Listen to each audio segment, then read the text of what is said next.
Sorry, guys, I don't mean to interrupt conversations.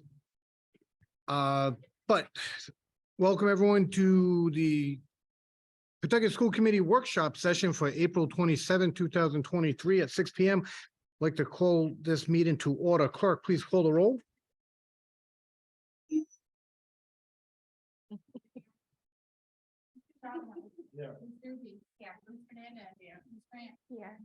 Here, may I ask everyone to stand for the Pledge of Allegiance? I pledge allegiance to the flag of the United States of America and to the republic for which it stands, indivisible, with liberty and justice for all. Thank you. All right, anybody like to sign up for public participation? I'll open up for one more second or two. Nobody? Okay, we'll move on. First item is a presentation. Malena from CS. Yes, you're first. Melanie, sorry, Melanie, not Mel, sorry.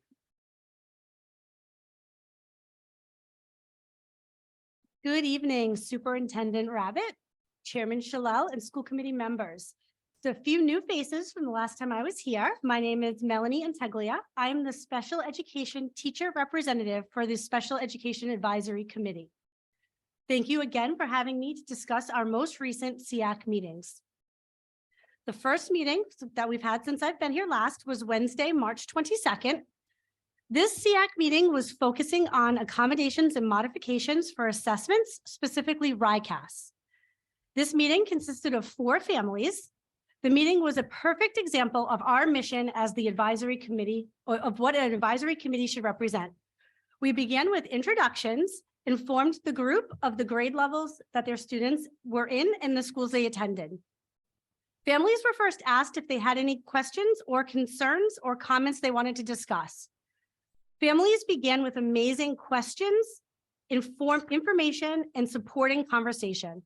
For the next hour, we had conversations in which families supported families, answering questions, experiences, sharing ideas and information.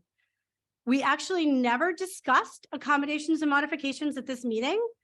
The conversations and the discussions were so valuable. We really just focused on the individual questions and needs of the families. So it was amazing. There were many laughs. There were moments tears, but we ended the meeting. Everyone was happy. So it was really what the Special Education Advisory Committee is meant for. So our next meeting was Wednesday, April 19th. This was our second transition meeting. We held one last year, which was very successful.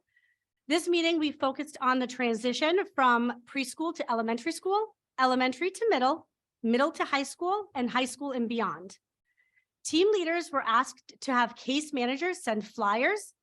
The meeting information was posted in the district newsletter. It was posted on the website, and there were 2 robocalls for this meeting.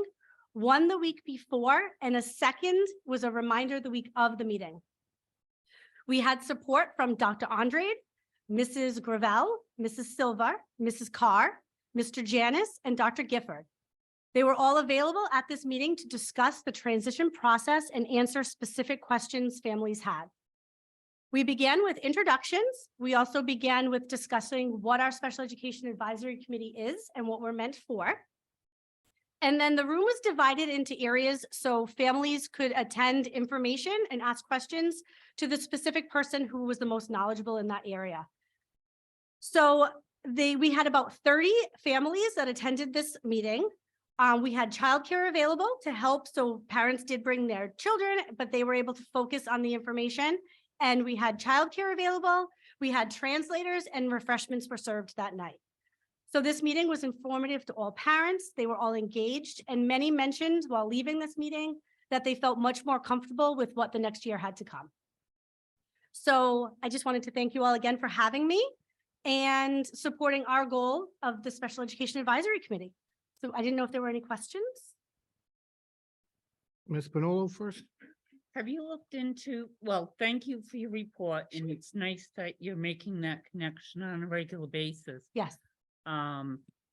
It had been more sporadic before, so I think the consistency and the regularity will help. Have you looked into, I think we've talked about it before. We did, having the meetings virtual. The only thing we have spoken about that, and we felt that parents would maybe have more difficulty opening up in person with confidentiality. We actually discussed it this night at the transition meeting. And when I look back to the March meeting and I think about the conversations that we had, it was really beneficial to be able to openly discuss that when we were sitting together in person. And I'm not sure if some of the parents would have opened up the way they did, or the families, knowing that they were maybe, on a camera or live virtually. I did get some questions emailed to me prior to the transition meeting, and I let the families know that I would gather information that night and get back to them, and I did. So as for right now, I think that kind of worked best, where if there are any questions about maybe what we're going to discuss, I can send out information after the fact, but we're still, talking about it. And I know Dr. Andre and I typically will meet over the summer and make our plans for the upcoming years. So maybe the open house, we can have some virtual aspects because that's a little bit more informal.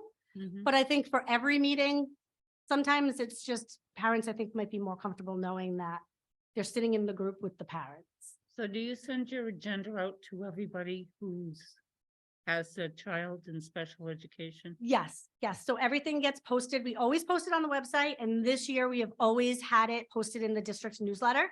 And I know it's also been posted on Facebook. We did talk that night about starting a Facebook for the Special Education Advisory Committee, just for that social media, but it is always posted. But like I said, we typically don't go off of topic, but that last meeting in March, parents really had heard about it and they came with specific questions and concerns. This is a really big IEP time of the year. So we really went off track, and it was really appropriate for what the committee is. So it worked really well. Good, thank you. You're welcome. Mr. Charbonneau? Melanie, I just wanted to express my thanks. For the work you do, and the 30 families participating is a big number. Yeah. It's a big number, and it shows that the group is having an impact, and I think that feeds off itself and Thank you. spreads, word of mouth, that more families feel comfortable coming. So Thank you. great job. Thank you. Thank you. We enjoy it. And like I said, we discussed that night, that we do have 4 meetings a year and to please keep coming back. And so we've had multiple parents coming to meetings this year, which is good. So we're excited. So we're looking forward to next year. So Outstanding. thank you. I'll probably see you all in Yep. November after our meeting. Oh, sorry. Great. Thank you.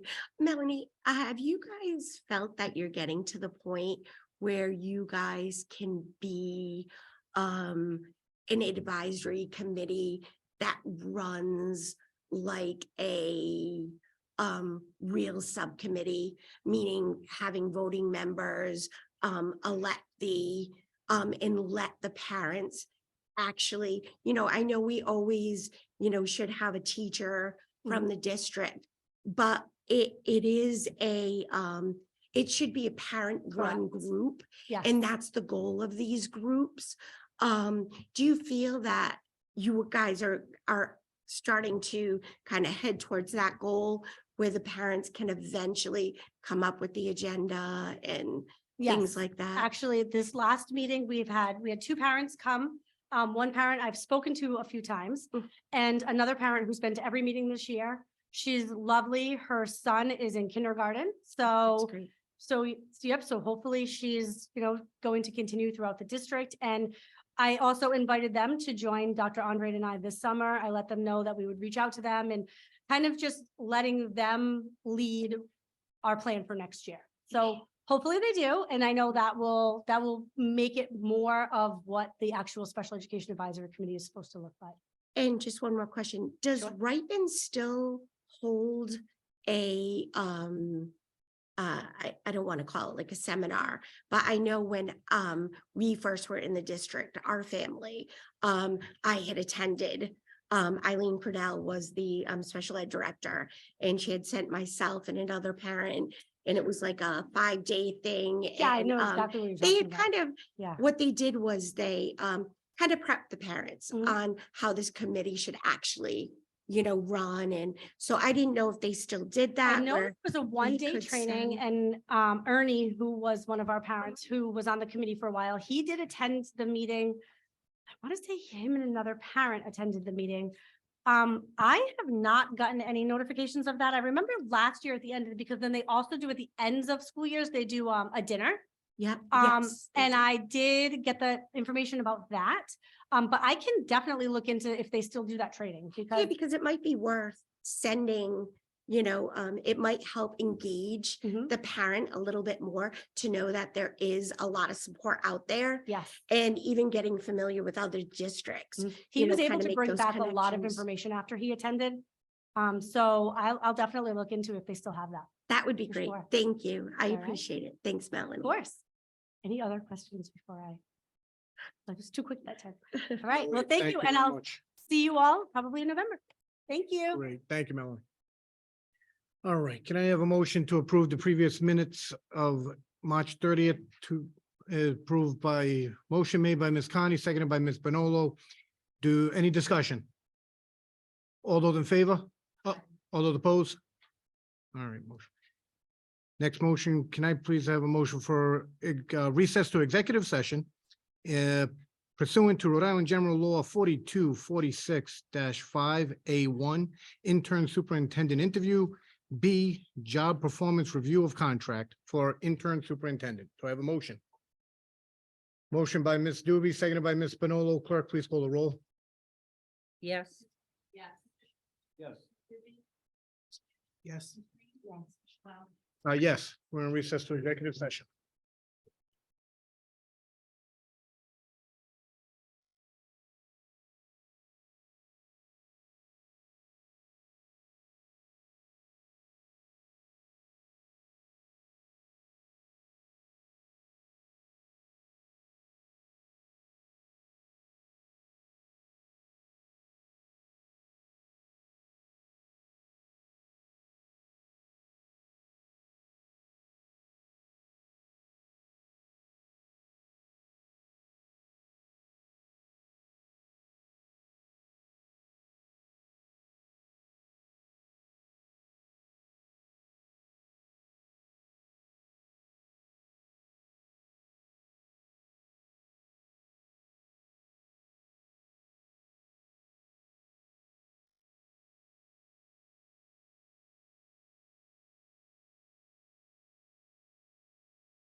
All set, clerk.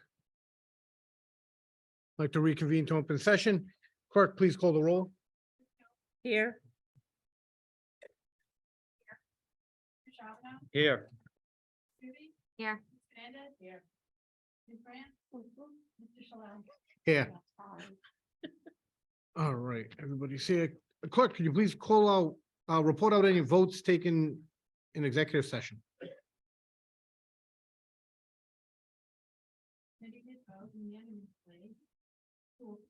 Ms. J. Kimberly Mercer Delete as the interim superintendent. The committee voted unanimously on a contract for the interim superintendent to seal the executive session minutes and to adjourn the executive session. Thank you very much. Under old business, school committee policy, I need a motion for school committee policy, second passage, Ms. Doobie.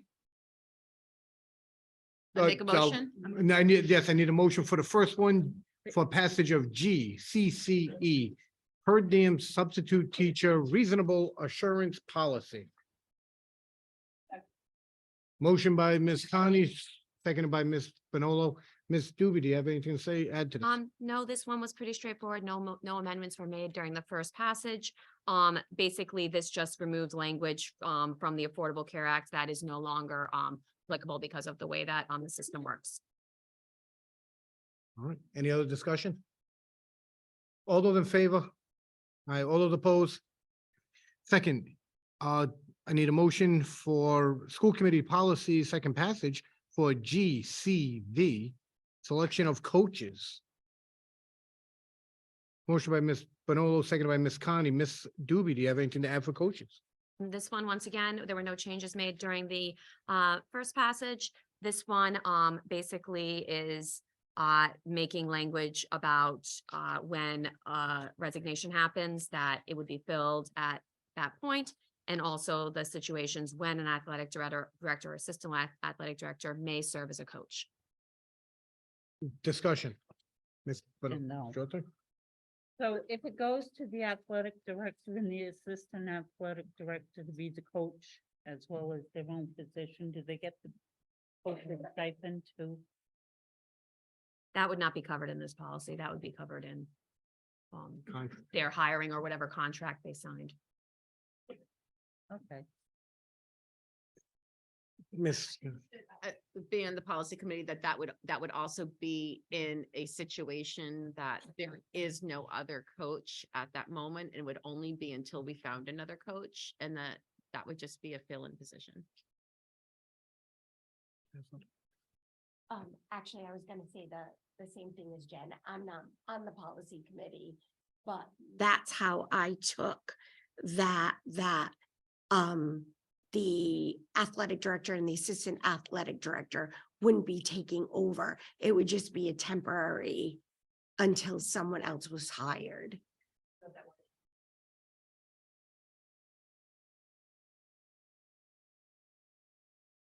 Okay, and the vote of parts available, so Um, interim base. Yep. okay, interim basis. All right.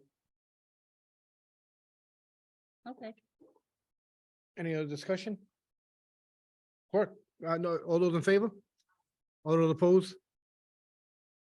Motion, may I please get a motion for the school committee's policy, second passage of GDGB, substitute teacher policy.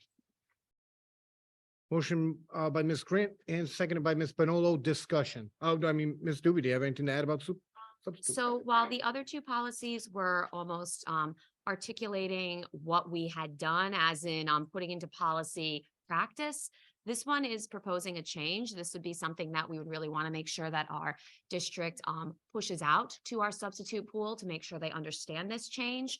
And the specifically, the bottom part is just changing for language, but that incremental substitute pay scale, this is something that we would try for for the 2023 to 2024 school year. It says it clearly there. It doesn't say that this would necessarily carry on, but we would try this incremental pay and then evaluate it in a year to determine if this helped us build a more competitive substitute pay by essentially rewarding substitutes who commit to staying in our district 1 to 60 days. They would make 125, which is what they currently make. And once again, we're talking about substitute teachers without RIDE certification. As you see at the top, a RIDE certified teacher does make $225 a day. 61 to 120 days, they would make $150, and 121 to 180, they would make $175. So they're still $50 less than a certified teacher. But ideally, this will help us we know we have a substitute shortage, and we know we have substitutes who bounce between districts. This may incentivize some substitutes to say, I'm going to stay in Pawtucket and just sub there. And even if we just keep the ones we currently have, that will make us better able to fill, is the ideal and what the policy subcommittee discussed. And so I hope it works, but we need to make sure we let the substitutes know or else it doesn't really work. Discussion?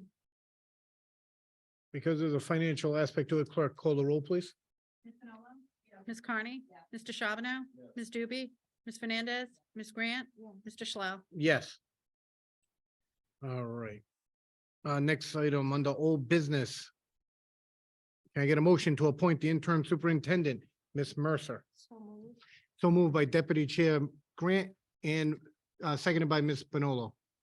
Any discussion? Ms. Deputy Chair Grant, go ahead. I would just like to congratulate you and thank you for coming back to the district to help us out. I know it is for a short period of time, but we do appreciate it. Thank you. Ms. Benolo. So I have a lot of faith in you. I know you're gonna hit the ground running, and you are going to do whatever needs to be done. And, I know you're a hard worker and I have expressed that before. And I know you'll get it done. So welcome back and it's nice to work with you again. Any other discussion? Ms. Mercer, thank you. Thank you very much. Clerk, please call the roll. Ms. Manolo, Yes. Ms. Carney, Mr. Charbonneau, Ms. Doobie, Ms. Fernandez, Ms. Grant, Yes. Mr. Shalal. Yes. May I please have a motion to approve the interim superintendent's contract? Motion by Ms. Doobie, seconded by Ms. Bonolo and Deputy Chair Grant, discussion? Clerk, please call the roll. Ms. Manolo, Yes. Ms. Carney, Yes. Mr. Charbonneau, Ms. Doobie, Ms. Fernandez, Ms. Grant, Yes. Mr. Shalal. Yes.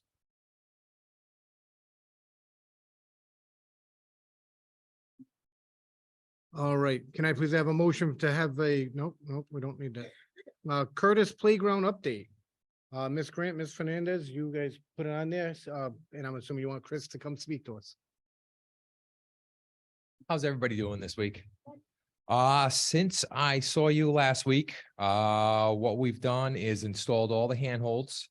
The city inspector sent me an email regarding his inspection of the playground that I had forwarded to you. I also had 3 members of my maintenance team inspect it. They, in their opinion, it's safe too. I do a walkthrough every morning now of the whole playground. I found some cracking on the stairs, but we had some spray seal coat plastic that we seal coated it with. And the gate is all locked up now. What happened is the catch that was on the bottom is now missing. We don't know what happened to it, so we locked it up though, but we took care of that. And we repaired the little hole from the mulch dryer. So there's no more like a rough spot. No. Anyone can get caught. No. Thank you. Any discussion? The piece on the step that I told you where it was bare. That's what we spray coated. That's what. you Yep, sprayed with with. plastic spray coating. We did the first coat. We just need to wait another, it's a few days dry time and then we have to spray it again. It's dry to step on. It's just, we need to put another coat on it. Okay, thanks. You Ms. welcome. Connie? I know I've been kind of a stickler about this, about the equity with the Cunningham playground as well. Can we also have some inspection of the Cunningham Yes, I playground? can take care of and that. Have the same kind of spot fixtures that we can, have readily available just to make the Cunningham playground. Yep, safe I as can take care of that Thank for you. Yep. Thanks. You're welcome. Any other discussion? Oh, go ahead. Be putting up any swings? or is We that- do not have the plans Okay. right now to do it. Okay. Well, So- Chris, what about, did you do an inspection on that 3-prong? Can it support a tire swing? The tire swing, no, because Oh. the structure itself, because it's supposed to have the 3 legs and it took the crossbar is off on top. There's actually a little hole that goes into there where water can get into and it will rust out and it will compromise and bring it down. The other, I'm sorry. Not on that one, on the other one. The There's tie- another one that still has the hooks on it? Yes, I believe that was taken down because I believe the cement pad that's behind it was put in after the swing. And I think that's too close Okay, to the swing itself. Okay. If you know the area I'm talking about, yeah. thank you. So Chris, I'm not as worried about the kids being in school because there'll be supervision and things like that. But after hours, is there a chance that if there are kids who go over there and start to hang on those, that someone could, because if we can't have swings, It's a possibility. I could have them cut it down if you want. I just, because I Yeah, would we can think take, we we would can be take the other liable. crossbar off so that nobody can hang on it or anything like that. Okay, because I'm just afraid if someone did fall after hours, Then we we'd could be- possibly be exactly, liable for it. Exactly. So, So, and okay. we don't want to lock it up because, we want the neighborhood kids to be able to enjoy it too. Okay, The ones that need. yeah, if you guys could take that down. Yeah, We I'll just don't take want care of anyone that. getting hurt. I'll take care of that. I'll also inspect over at Cunningham and I'll report back to you. Okay, All right. thanks. You're welcome. Great job. Thank you. All right, thank you. Next update is Mr. Cody. He's still here, is the Shea roof update. Good evening. I have two things on the agenda tonight. One is Shea roof update and one is for minor repairs. I think in the last committee meeting, I wasn't here. It got Mhm. confused. They're two separate things. The roof repairs are something that I'm reporting tonight. It's just over the auditorium, just so that we can stop the leaks in there. This is the same reason that we took out the seating in the auditorium so that we could put the stage in front so they could get the auditorium back. The actual update on the overall roof, that's something that I took upon myself. That was no architect, that was nothing that needed committee approval. I just reached out to a person that is a consultant in roofs that has done 3 of our roofs in the past. They're doing 2 this summer, just to kind of give me a figure of what it might be to do full replacement of the roof. So that was the confusion at that point. We have though through Colliers reached out to architects or to make it or already trying to get a feel, because we're hearing that there's not a great availability, trying to get ahead of the curve when it comes to the overall roof replacement, if the committee deems that that's something that they would like to do. So we've already engaged in conversation with the actual architect who did all the work prior to us before we were going to close down and rehab the building. So that's where we are on that. I don't know if you want me to jump to, if you have any questions on that, or you want me to jump to the other one that I have. Let's do one at a time because, Sure. go ahead, Mr. Shabban. So, John, to your point, last meeting, it was presented that you had visited Shea, toured the roof with the vendor. Mhm. The price was 7.5 million, I think, to repair the roof, and that was underway into the bond money as an answer to the NIAS question. It was an answer to the NIAS question, but the figure was 3.217. That wasn't all in, that was just for roof replacement. It had nothing to, it wasn't anything like we were moving forward. And I took it upon myself just to get somebody to come up on the roof with me to actually look at it. Right, but I'm saying the reason this is on there is because I asked for it to be on there, because at the last meeting, it was presented that we were much further along in repairs of Shea's roof than, so you didn't engage a vendor to give us a quote. This was all an informal, Correct. okay. Just to get the overall cost of what it would be for a full replacement. I did engage in 8 vendors to do the repair work, but not a full engagement. I would have to come to the committee for that. So the timeline we presented as being for Shea repairs, when we identified and spoke last week or at the last meeting about the roof repairs being underway. No, that's not correct, because I would have had to come in front of you to get permission to award them. Thank you. So, but John, how far away, because it was represented, I thought there were some, how far along in the process because I keep hearing next year it'll be done. Because we don't have enough Well, no, time no. to submit now. No, if you're talking about the repairs themselves. No, the roof. The roof, no, if you do a roof, full replacement of that roof, it won't be done until, it can't start until next summer. Next summer, right? Yes, correct. How far along are we to, I thought we were actually getting. close to- Normally, if I'm gonna go out for a roof replacement, I don't start engaging in architects until September or October of the Oh. previous year. We're just ahead of the curve because we know we have an architect who's already basically done the work. They might have to do some pull sheets, pull everything out of what they have. But we just engaged a conversation with them. The other stuff is just minor stuff that can be done within a few days. But Mr. Shabban was right too about the number, 7 point something. Well, the You number, just said- Yeah, yeah, the number I always had was 3.217. It was about, we'll call it $3.3 million for roof replacement. That doesn't count the inside of the Shea auditorium of the ceiling, which is concrete.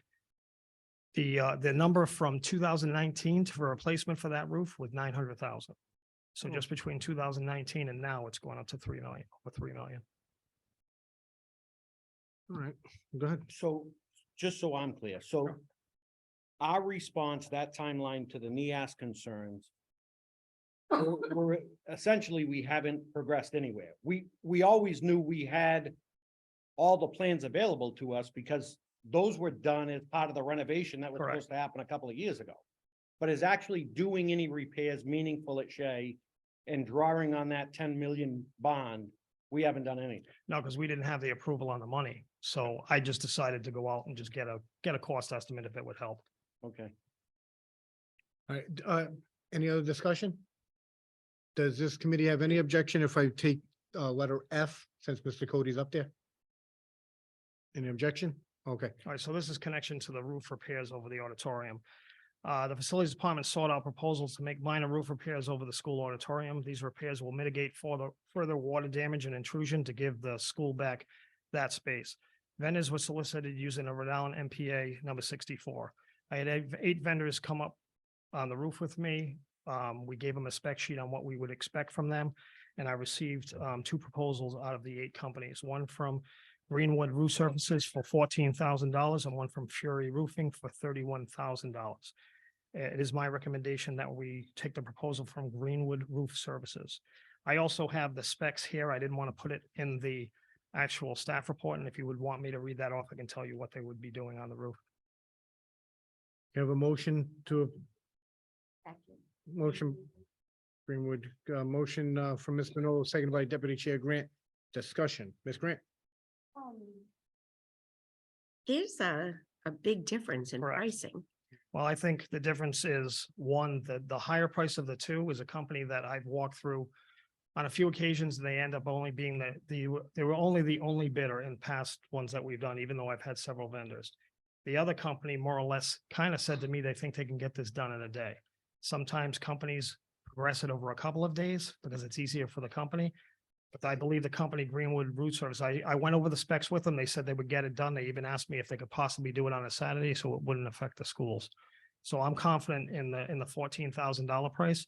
I would have expected more from 18 to 20, but I just think that's Greenwood trying to get their foot in the door, and just kind of trying to lowball it.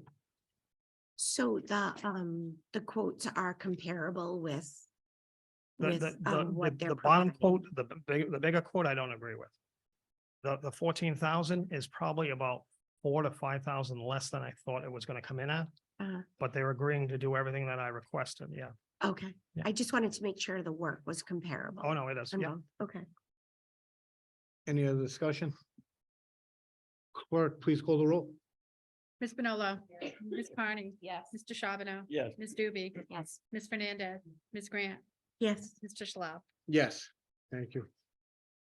All right, next item for discussion, action item is our IT audit update and approval, RFP. Mr. Conley? Do you mind, is the only, don't? I'll give it to Mr. Shabana. It's his motion. I didn't. Oh, that's right.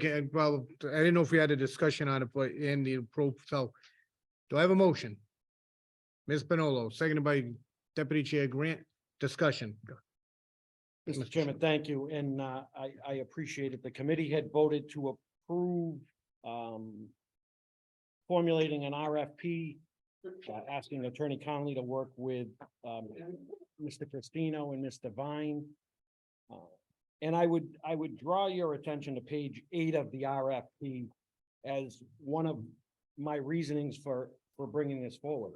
The IT department is responsible for servicing and maintaining over 25,000 Chromebooks, 200 plus desktops, 350 plus phones, 40 plus servers, 700 plus access points, 70 plus network switches, 460 plus interactive panels, 300 plus control access doors, and a district-wide intercom system with 800 plus network devices.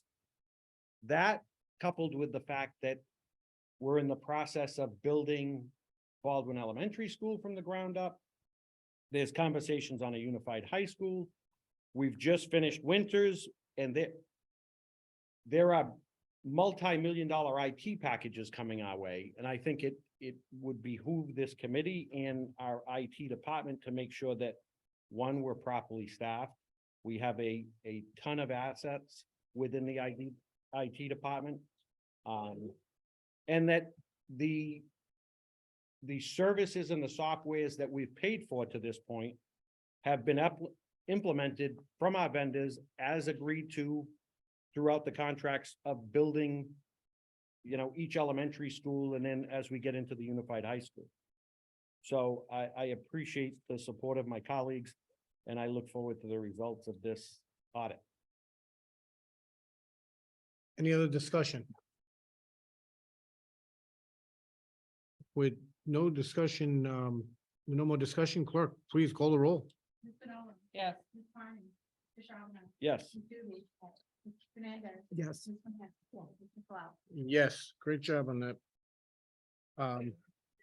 And so far, looks like the last item is gonna be a field trip request for committee approval. Assistant Superintendent Rabbit, or Mr. All right,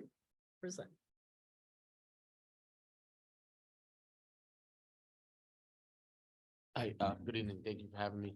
We just like approval for our cross-country team in the fall, Shay Tolman and Jim W two. They usually go to Manhattan, Columbus Day weekend. This year, we're gonna change it. Go to, the Hartford, Connecticut area. We're gonna leave on Friday afternoon. We're gonna go to Yukon for a college tour first. Stay over on Friday night and then the race, will be on Saturday morning and then we come back on Saturday afternoon. We usually ride back there in Pawtucket around usually like 9, 10 o'clock at night. It's something we've been doing, I believe, the last 10, 12 years. 3 high schools. motion approved by Ms. Doobie, seconded by Ms. Connie. Discussion, Ms. Pinola. Males, females, Yes, both, yes, we play both. So right now. the we- light on chaperone. Yes, so we have, right now we have 4 coaches that will be going. There is a female coach that will be attending. Right now we have a block of 10 rooms blocked off for our student athletes plus our coaches. I do have one question I have on there. Last year when we presented this, I don't know who asked about busing. We usually take a school bus, but there was mention that you wanted us to take a coach bus, so I have inquired about that. But I don't know if that's where you want us to go again with this. Yeah, I had asked last year, and I think when our students go out of state, particularly for an overnight stay, I think they deserve a coach bus. Question. No, in there. Yes, sir. No. Yeah, it's in there. Yeah, I put everything in the form. Okay, sorry. Kim. Out of the 30 students, you mentioned one of the chaperones is a woman. So out of the 30 students, how many are women? So. How many are Right men? now, we don't know that because it's next season in the fall. I can have a better answer to that from, early September when our team is actually formed and when we know who's actually going on the trip. And In the then, past, it's been more males than females just because of the team, how it's made up. and then on the hotel rooms are like girls on one floor, boys on another floor. That I can't. It all depends on how they give it to us, but I know last year when they went, it was kind of just one floor. I believe we only had, I want to say like 4 females went last year, so they were in one room. Okay. But I can have those numbers more when we get to the fall. I'm just trying to plan this earlier because last year we could not get a coach bus because it was Columbus Day weekend. And we called like 5 companies and they were already sold out. This year already, we called 3, 2 are already sold that weekend. I already have 1 on hold. It's obviously a busy weekend. Go up north for the foliage. Yes, exactly. And go ahead, Ms. Pinola. Depending on how many young ladies are going, Yes. you feel good. We could I always, just want sufficient because you've got, 30 students and 3 to but it 4 doesn't mean all chaperones. 30 students are going. Right now, that was just a number that we have.